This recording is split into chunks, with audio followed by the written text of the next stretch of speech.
Good morning. Hi, George. Okay, I had to take this off yesterday, so let's try and put it back to where it's supposed to be, hopefully. Something is not right about this. I don't know what it is. Something is a mess, awry. All right, let's make it smaller. Hello.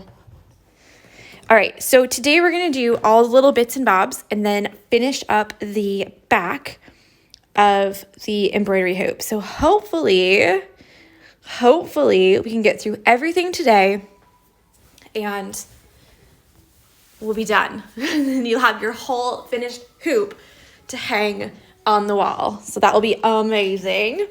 The first thing we're going to do is French knots, and that's going to go, or they are going to go here at the top, and you can use big ones and small ones to really mix it up or make like a cluster of them if you want to. So I'm just going to put that back there. Let's get a color thread that you can actually see, because dark color threads you cannot see very well. So let's see if there's like a nice pink or something. You know, a dusty rose. I like the dusty rose. Yeah. So, ooh, those scissors are not sharp. So what we're going to do is normally I would do a grid, and the grid would look like this. The strands on the bottom and the wraps on the top, or the strands on the top and the wraps on the bottom. It doesn't really matter.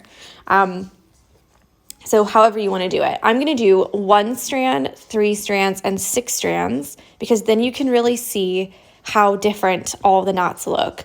And then we'll do 1 wrap, 2 wrap, and 3 wrap. So hopefully that will make sense. So we'll do 1 wrap, 2 wrap, 3 wrap. So the knots will get bigger as you go across and bigger as you go down. So we'll do 1 strand, 3 strands, and 6 strands. So what you're going to end up with is a grid.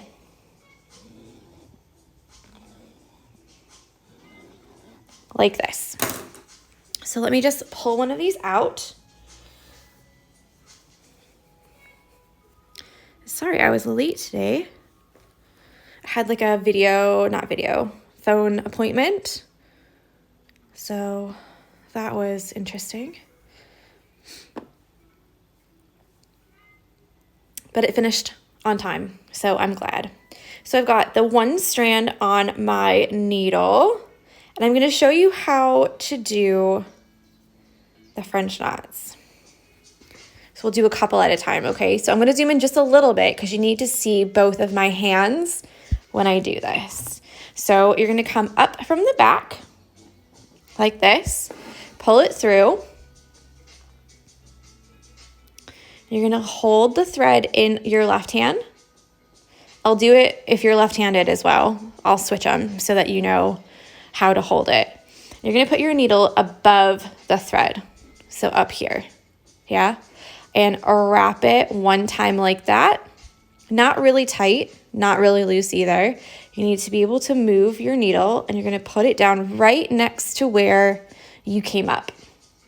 Shimmy that knot all the way down so that, let me loosen this because I made it too tight, so that the knot is sitting at the base of your needle and also close to the fabric. And then you're going to push your needle through. Don't let go of this, because otherwise all of this is going to get a knot on top of where you need to have your knot, okay? And you do not want that. So push it through like this and hold it there the whole time until you pull it all the way through and let it go, okay? Now I'm going to zoom in some more so you can see, but I'm also going to move it over. So hopefully you can see by hand. So we'll try again. You go up through the back, needle on the top, do a little wrap, put it right down right next to where you came up, but not through the same hole. And you need to shimmy that knot all the way down so it's at the base of your needle, touching the fabric. And hold this thread here with your thumb. Now you don't want to pull this too tight because you still need your needle to be able to go through. So if you're like really pulling it tightly, and your needle's not going to go through, and that's going to give you problems. And you're just going to struggle the whole time. So there you go. So this is one wrap, one strand, and you can see they make tiny little like baby knots. So let's do it the other way. If you're left-handed, it would look like this. Let's see if I can do it. I haven't done it in ages. So put your needle on top, do a wrap, and put your needle right back down. Shimmy that knot down. Push it through. And I'm holding it with my thumb here. That's my first finger now. Until it all goes through. Okay? So let's go to 2 wraps. 2 wraps is exactly the same, except you're going to wrap it around the needle 2 times. Yeah? 1, 2. Put it down. Shimmy that knot down. And then pull your needle through. Yeah? So you've got a little bit bigger of a knot there. 1, 2. You can go really fast with these once you get the hang of it. And then we'll move right on over here to 3. 3 wraps. I wouldn't go more than 3 wraps just because the knot tends to go on its side. It kind of like leans over a little bit.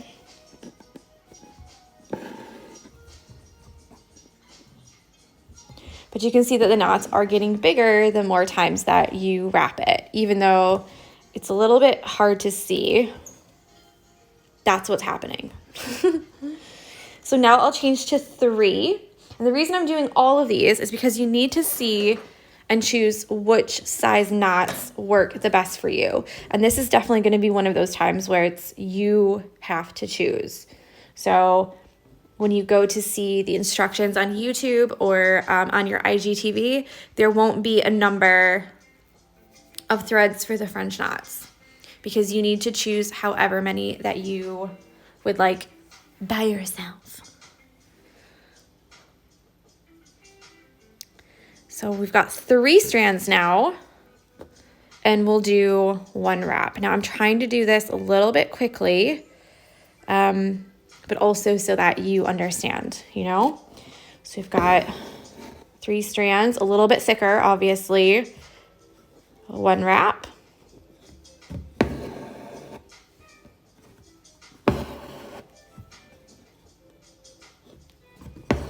Then we have 2 wraps.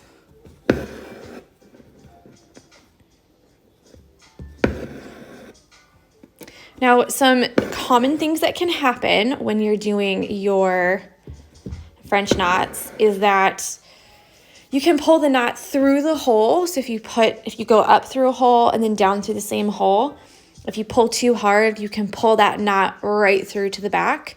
And the easiest thing to do is just put another one right on top of it. So you don't have to take it out and try and figure out, oh, how am I going to fix this? Don't. Just put one right over the top of it. The other thing that can happen is that you're not shimmying all of your wraps all the way down the shaft of the needle so that it's flush against the fabric. So if you go up from the back like this and you do your wraps, 3 wraps obviously, and you put it down, and you're going to get something like that because you didn't pull them tight and shimmy them down. So you need to go up from the back, do your wraps, put it down, and then shimmy those knots down. So you're going to tighten it up a little bit, obviously not too tight because you have to get your needle through still, but it should be like this, down towards the base of your needle and against the fabric. So that's what you're looking for. We don't want to have any sloppy sloppies like that. I mean, sometimes these kinds of knots are nice if you want to get like a ring effect, but for a French knot, this is what we're looking for. Okay, so let me knot that. Hi, Mary. I just saw from your other account, and I was like, ooh, she's got a different account. I think that was you, wasn't it?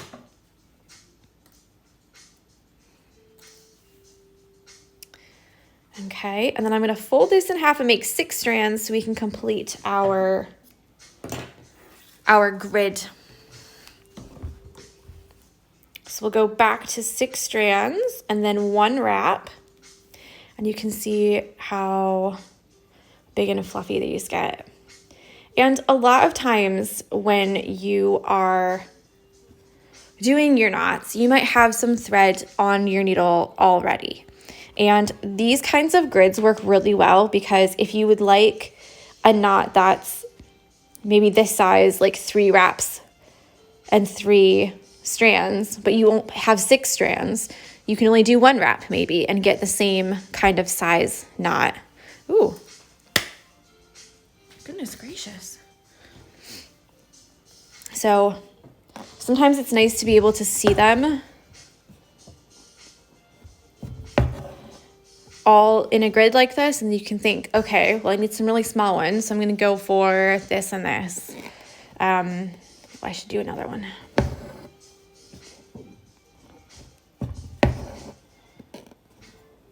And they do get really nice and big and fluffy, which is always really satisfying. So for the mushroom, I would do probably a mix of the big ones and some medium ones. I'm not going to do loads on mine, but you can choose how many you would like to do. So 3. There's a bit more texture as well because I used the 3 strands from here and just doubled them up. So it's not like it came straight from the skein, all twisty, you know? Okay, so what you could do is if you want to have this size of knot, you can do the 3 wraps, 3 strands, or you could do 6 wraps, 1 strand. 6 wraps, 6 strands, 1 wrap. So there they all are. You get the smallest one to the biggest one. Hopefully that is helpful. Where did my needle? Oh, there it is.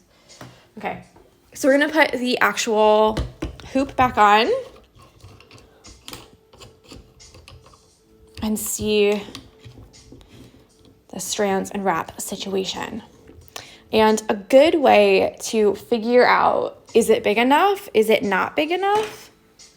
Is to just try and not commit. So I'm going to show you how to do that as well. So I've got the same color that I used for the Foxy's ears and face and tail. And I'm going to go full blast, all 6 strands. And let's do a knot at the end. Okay, so here's what I mean. So maybe I want one up here. So the easiest way is to do your wraps, put it down like this, and see, is it the right size for you? Like, is that not too big? Is that not too small? Do you want it maybe 2 wraps instead of 3? Because you can always pull it out at this point. So after you've already done your knot and your needle's through to the back and you've pulled it all the way through and you go, shit, I did not want to do that. You now have to cut that out. You can't just, like any other stitch, pull the thread. I mean, technically, I guess you could, but it's a pain in the butt and I've tried it before. So you have to cut it out. So I'm going to go in with 2 strands and see if I like that better. It might be a little bit more appropriate. That's a pretty big knot even for such a mushroom, you know? So I've got just my 1 there. I might do another one over here. And then we can also do some smaller ones with less strands so you can see how those would look, kind of like dotted around. So I've got 2, maybe 1 in the middle. I'm just guessing. I could look at the pattern and like try to approximately put them where I drew them before, but at this point, it doesn't really matter. You can put them wherever you want to put them. Like it's your hoop. It's going to be in your house. You know? Do what you like. Should do one like on the edge over here.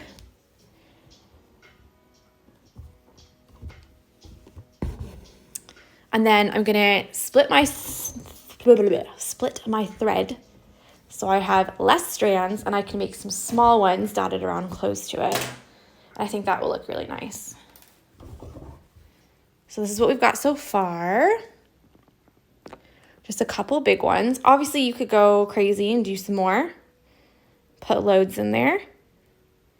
Let's see, let's do 3 strands and we'll try one wrap and see if we can't put some like right next to it that are, you know, right next to it. So it looks like an infection, like a fungal infection instead of a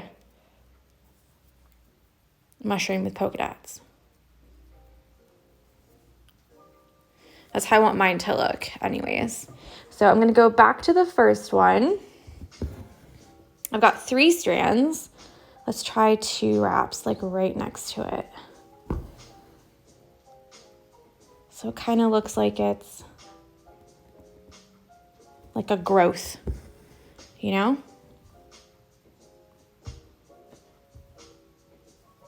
And try not to go through the knot that you've already done.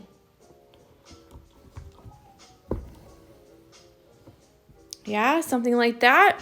Make it like a little collection.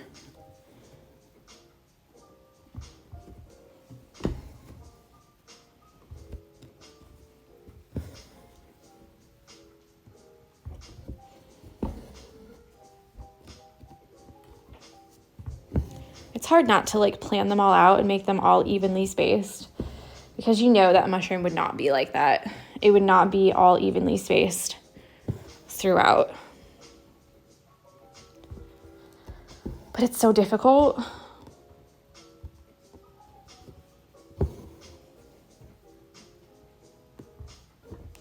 I feel like the designer in me is like, oh, make them.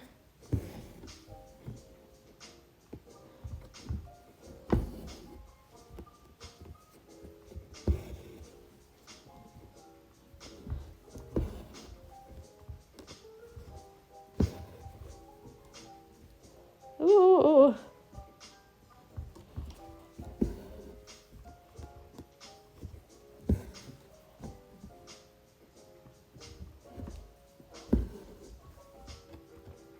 What do we think? Yay?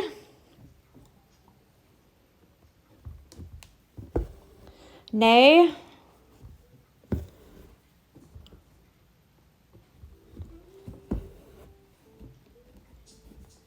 This is so satisfying to watch with my morning coffee. Aww. Oops, this one disappeared between my stitches. So we're just gonna fix that a little bit. There we go. So you can really go wild with it if you want to. Let me zoom out a little bit more so you can see like the whole thing. Because sometimes when you're too close, you can get a bit like, whoa. I might leave it like that. I don't know. I still feel like they're kind of like too evenly spaced apart, you know, but we'll leave it like that for now.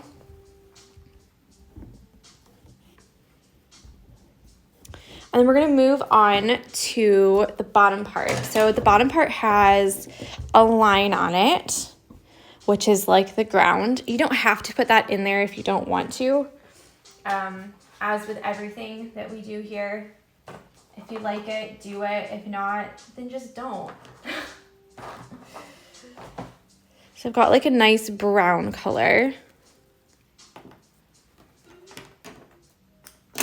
We're just going to slide this underneath some of the 3 strands, some of the things that we've already done. We'll do a little back stitch, split stitch situation. And then we'll do all the little grasses around it. And then you can decide if you want the grasses to be on top of the things we've already stitched or behind the things we've already stitched. So some things I've had to stitch over because I'm not going to avoid an area just because there's something else there. You know, if it's in the background, I'm going to stitch it. Because that's just how I roll. Huh. So for like this, for instance, you can decide if you want this to be behind or if you want another little thing to be in front of it. That is completely up to you as per usual. So we're going to do a little back stitch, split stitch situation. And what I mean by that is that I'm going to do the back stitch where I can't do the split stitch, so I can slide it underneath of these things that I've done already. So the split stitch we've already done, and you're just going into the previous stitch. And this here is where I would slide it under to make it look like this line was there all along and we did not stitch it last. So I'll zoom it in so you can see exactly what I mean. Sometimes it's nice to see the whole thing, but sometimes your girl needs to zoom, you know?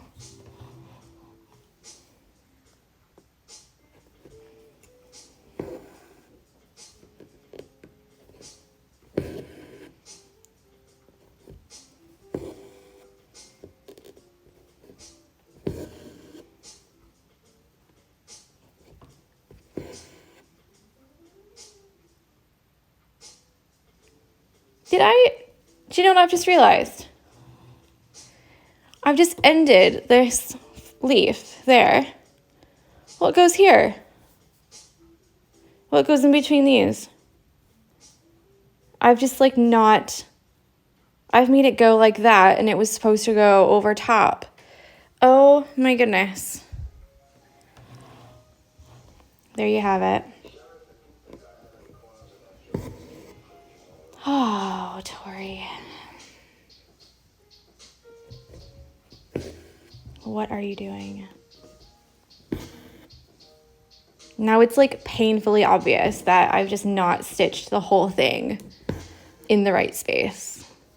Like I should have done the stem over more.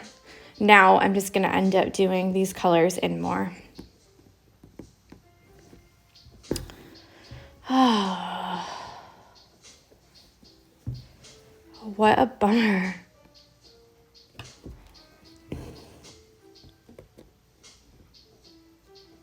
Okay, also make sure that you're not going into the mushroom because the mushroom is on top of the grass, on top of the ground.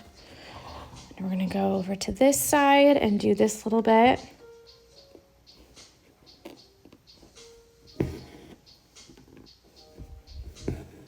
Hi, Laura.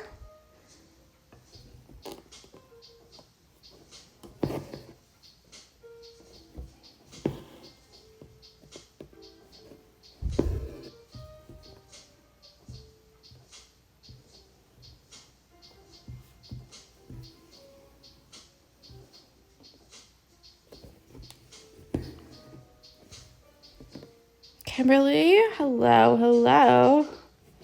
I told you guys before, I always feel like those like MLM influencer marketing things like, hi Tara, so nice to have you here. This color would look amazing on you.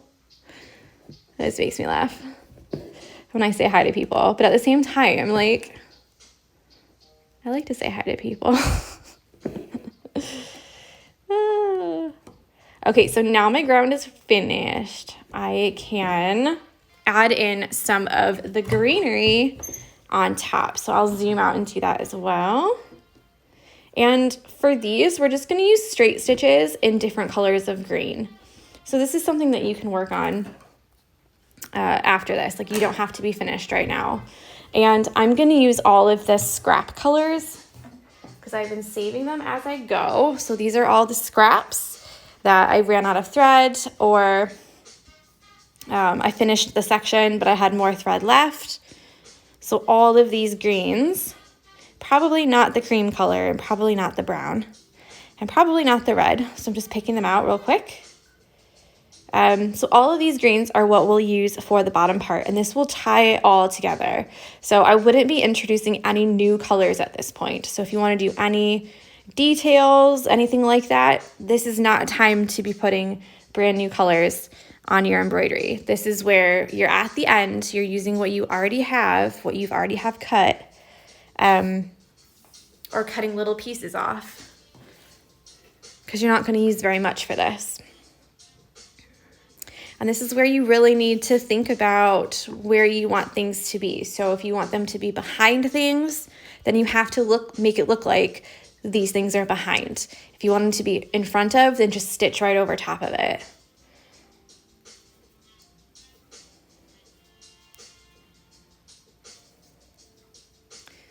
Okay, so all of these loopy things, these are just detached chain stitches, and they're from this greenery here that we did.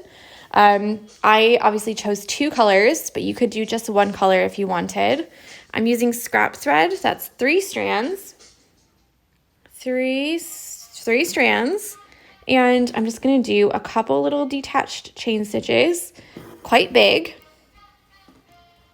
And then a couple straight stitches, and then I'll change a different color. And this is, like I said, where you could do this watching TV, or, you know, when you've just got a little bit of time left. You don't have to do it all at one time, or even all today. You can continue throughout the weekend if you need to. So the detached chain stitches like that, you can obviously put a fill color in like we did with this one, or you can just leave it. That's up to you.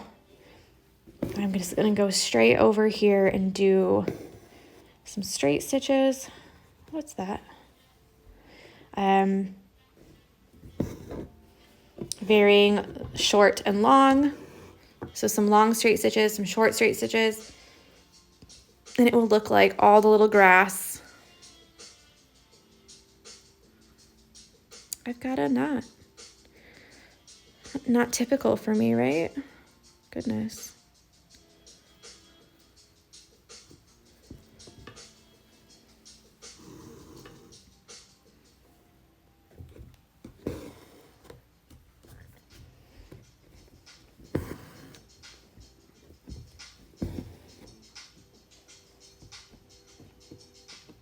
Okay, I want to do that one different color. So let's move over to this side.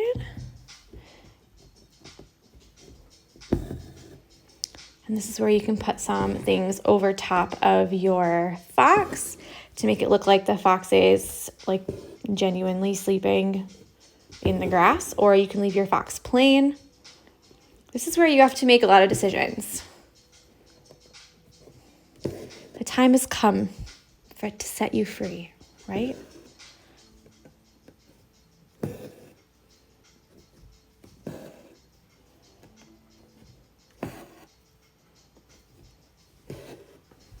Okay, so we'll go back with another color. I feel like you guys get the point, but I'll do, ooh. This is the only bad thing about these gooseneck ones. You have to be quite close to get a clear picture. But also, if you knock it, then you're gonna give everyone whiplash, you know? So I'm gonna choose one more color and we'll do one more round of goodness. So this one is 6 strands and it's from the middle of this.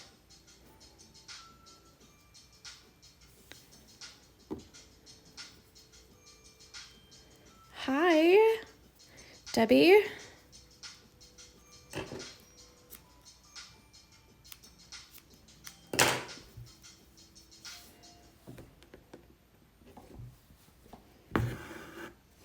Remember, the more strands you have, the thicker line that you'll have.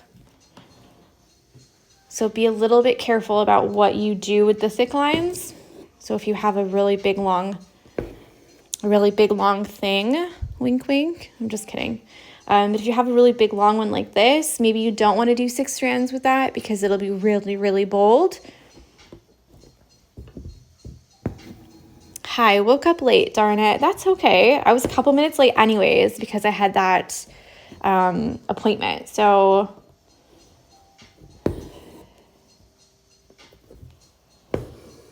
you're not really missing a whole lot.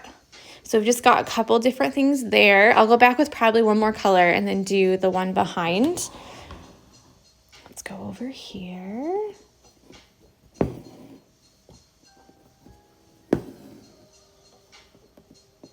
So I'll show you another.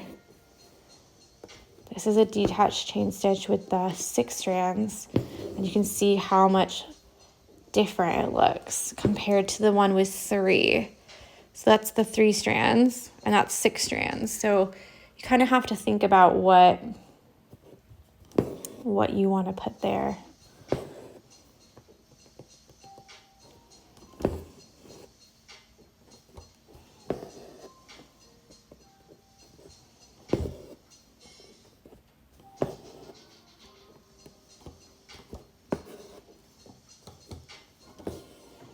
Okay, so I'll leave that like that for now. I'm just going to quickly tell you some of the other things that you can do if you wanted to add more. Obviously, I'm always a fan of adding details to the greenery in the background. That's always a fun and easy way to add some things, you know. I'll zoom out so you can see. I would probably stay away from adding too much or too many more details to stitches like this one where you have the middle that is woven like that. So that's the fishbone stitch, if you remember, because we've spent all that time making sure all these cross. It would be a shame to put something in there. Now, saying that, I know some people will take a small, let's see if I've got a color that's complementary. Maybe this one. Some people will take a small, just like three strands. Let's see if you can see it a bit better like that. And then do just a straight line from here down. And sometimes that can look really pretty. But if you do want to do that, you could have just done a satin stitch and been done, you know? So you didn't have to cross them every single time, which sometimes can be. Is this a darker color? I think it's the same color, which sometimes can be a little bit like, oh, I've just wasted all that time, you know? But yeah, I'm always a fan of adding a little bit more detail just because, well, why not really? Only you know when your hoop is finished. So yeah, I would continue with these down here.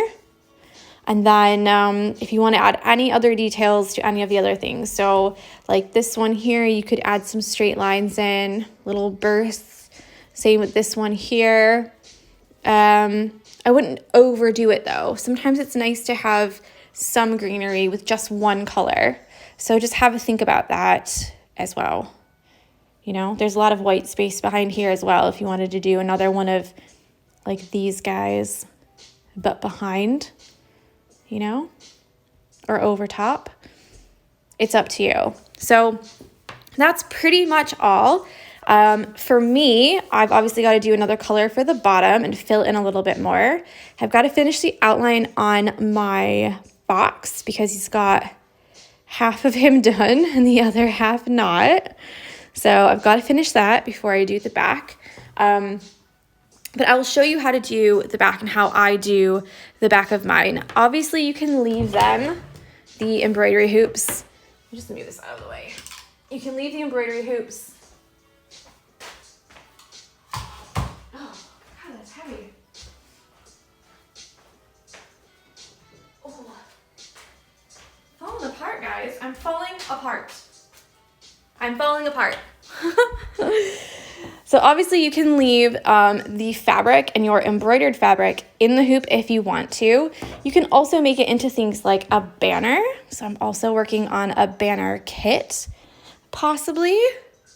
So you get 2 pieces of white fabric and then you could stitch something in there yourself and put it together. This one I use linen on the back.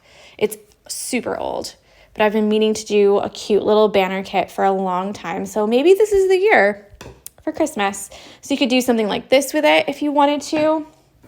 You can keep it in the hoop. You can display it with a nail. So I'll show you how to close it all up, obviously. But after it's all closed up, you can put a nail through the middle of this hardware like that. Or you could do a piece of twine through the middle. Oh, that's connected to something. So lots of people say, what do you do when you're finished? What do you do when you are finished with all these? Like, how do you display them? You can hang them up all over. I have mine all in a basket of all of the patterns that I've done, because I had them all hanging up. And then in the summer, they all fell down because it was so hot. So you can put a little loop like that, and you can hang it on one of those over the door hooks and put it on your door. You can put it on a doorknob, all kinds of places. Hang it on the bookshelf, just like up against the back of the board, whatever it's called, the back of the bookshelf. Yeah. So there's lots of ways that you can display it that aren't just boom on the wall.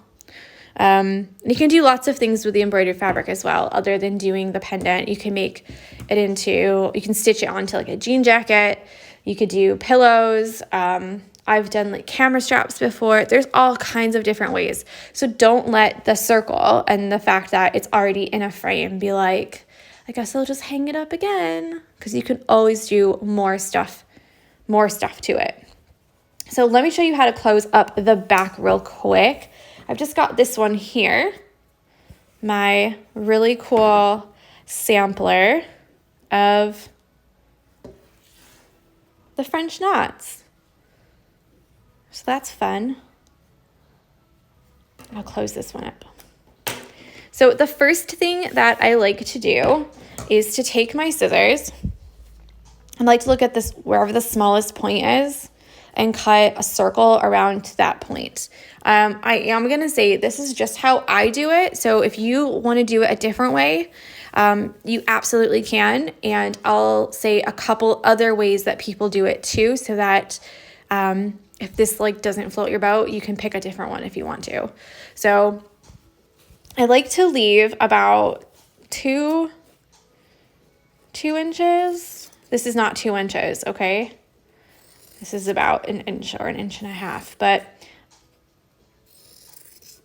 I like to leave a lot of extra because I'm a Libra, okay? I like to change my mind.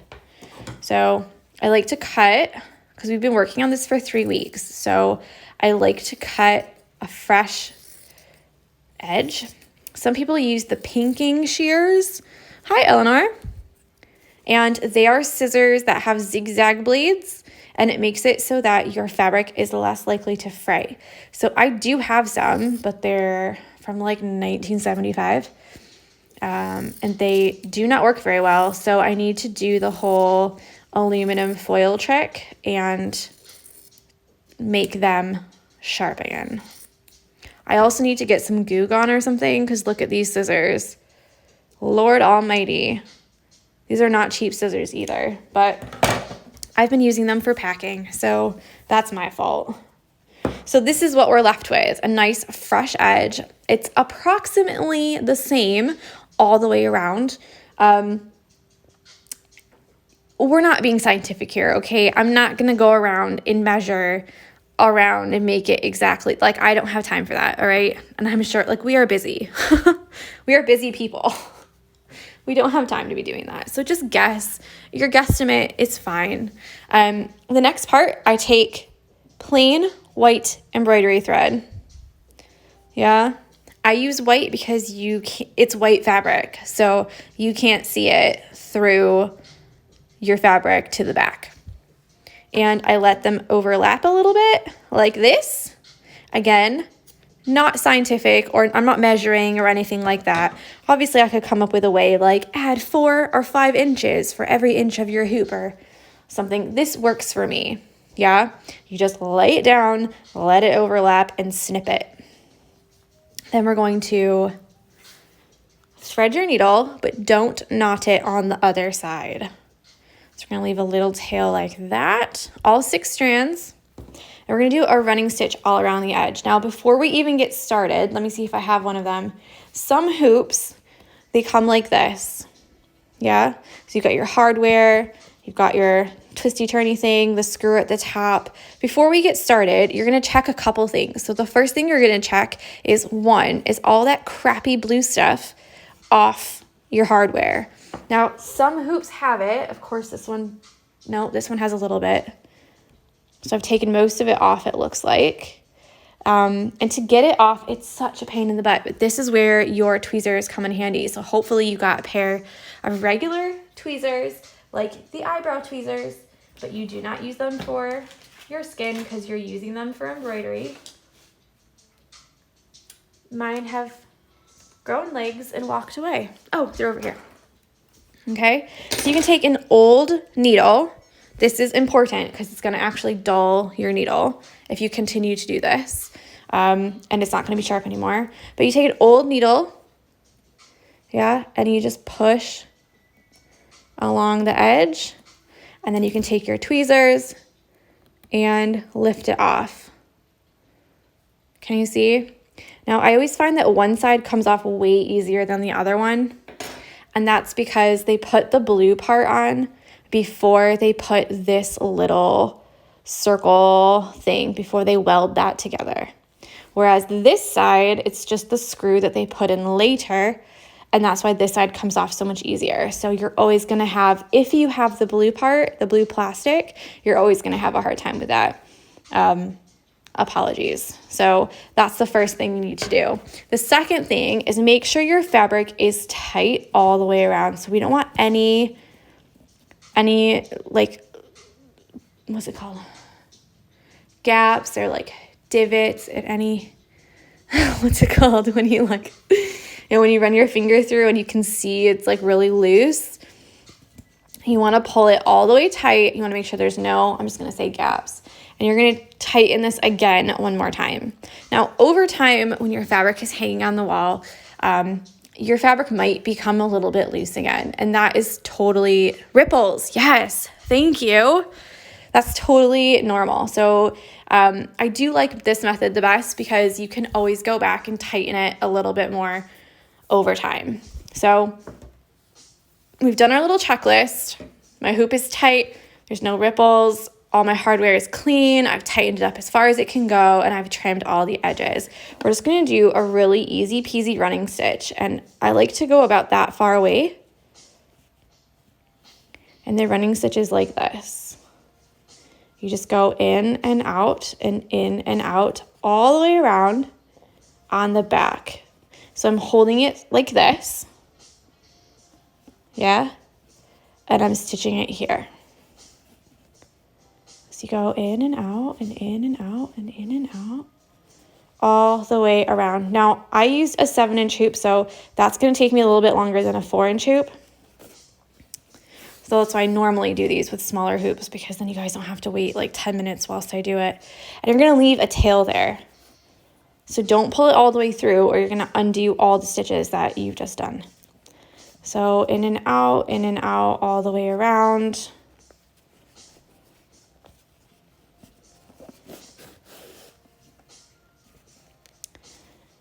Okay, so other people, sometimes, I'll flip it over like this. Sometimes they'll cut this right here really short, like up to there. And then they'll put glue on the inside and then flip it over like this and then glue it. Coming from an art, because I used to be an art teacher, so like an art history background, glue on art pieces is never a good idea. Just because if you want to clean it, if you want to change your mind about, what happens to your hoop, sometimes, like I said, the fabric will get a little bit loose and droopy. That's normal. So you want to be able to tighten that fabric up. Sometimes it might fall off the wall, which has happened to me when I put it up with washi tape and they fell down. and you might have to retighten it, or you might have to change the hoop. Maybe your hoop will break. I just always like the option of being able to do something else with it or fix it if something's wrong with it. That's just a me thing. So there's nothing wrong with doing that. If you would like to, do it, you know? I would use like an archival, what's it called? Archival glue, non-archival glue. It's like normal craft glue, like the white sticky tacky glue, you know? I would probably use something like that. Well, I would not use any of that. But if you're going to, use like the craft glue that's like white and it's like tacky. That tends to work well for these because they stick to wood and fabric. So you need something that will stick the two things together. The other thing some people do is they do my way, but then they add a small piece of cardboard that's cut to the inside of the inner ring, and they push that in there and leave it like that. That can look really nice as well. You obviously just have to cut cardboard in a circle. That's all. Some people will just shove it all in and then glue a piece of cardstock around the outside.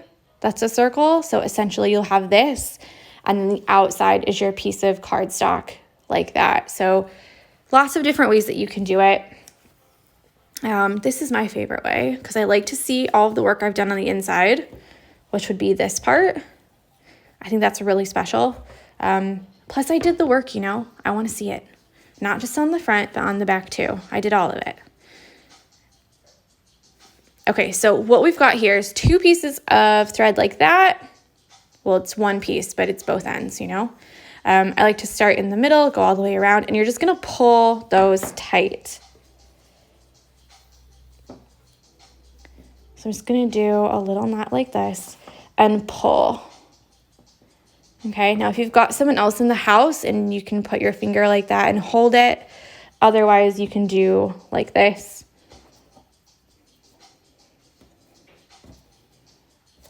Which is a bit nuts. And you're gonna pull it tight. Now, these threads can snap. They are just cotton embroidery threads. So when you pull it, don't pull it too tight. Because if you do, the thread will snap and you'll have to start all over again.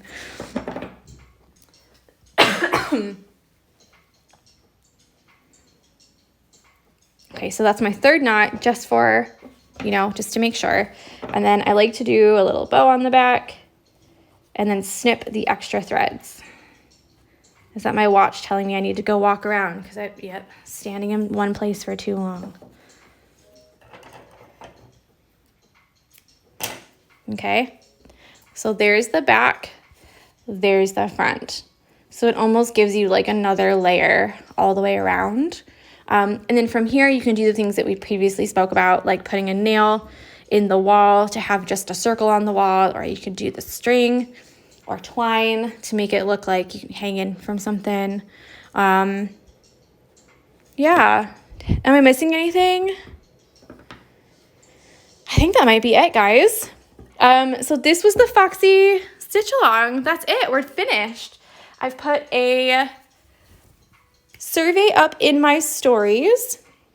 I'll put it in the link tree as well, just in case someone doesn't catch it, because I know they're being a bit weird about showing stories to people lately. So I will put it there too, just in case. And I'll leave it up until Sunday. So you've got today, tomorrow, and Sunday to fill out the survey. At the very end of the survey, there's a 15% off coupon, which it's the same coupon as the Under the Sea Stitch Along. So if you've used it since then, you can use it one more time. Do you know what I mean? And it's valid for any of the patterns or stitch alongs that we've already done.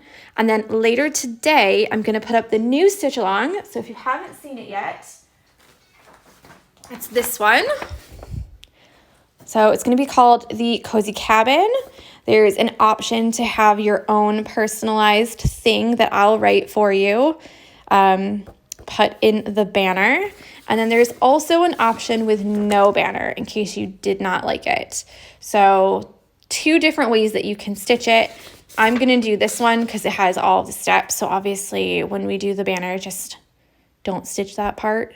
You could always cut out the banner and put it on something else if you wanted to. So there they are. I was playing with doing a 9-inch hoop, but oh my goodness, they are huge. So I don't know, like this is the Foxy Stitchalong, this is a 9-inch hoop. They're so big. So I don't know if I'll actually do 9 inches, but for sure 8 inches because you really want to be able, so this is the pattern for the 9-inch hoop, but you really want to be able to stitch what you want in the banner. And that's why I had to make it so big. So I definitely recommend a bigger hoop for this one. So there will not be a 6-inch option at all. That's too small. So yeah, survey is in my stories. It'll be in the link tree. The new stitch along will be up today. It will start the 16th of November, so you still have quite a long time. And that is so I can make sure to personalize everyone's patterns if they want to. So all you need to do when you check out is put what you want in the banner and your email. If you do not put your email, I cannot complete your order because we're not allowed to contact you through your Etsy email. So I think that's it. That's all we've got. I hope you have a really, really lovely weekend. I think mine's going to be quite stressful. And that's it. That's all I've got. Thank you guys so much for stitching with me the last 3 weeks. Some of you the last 2 years, basically. And yeah, hopefully I'll speak with you soon. All right?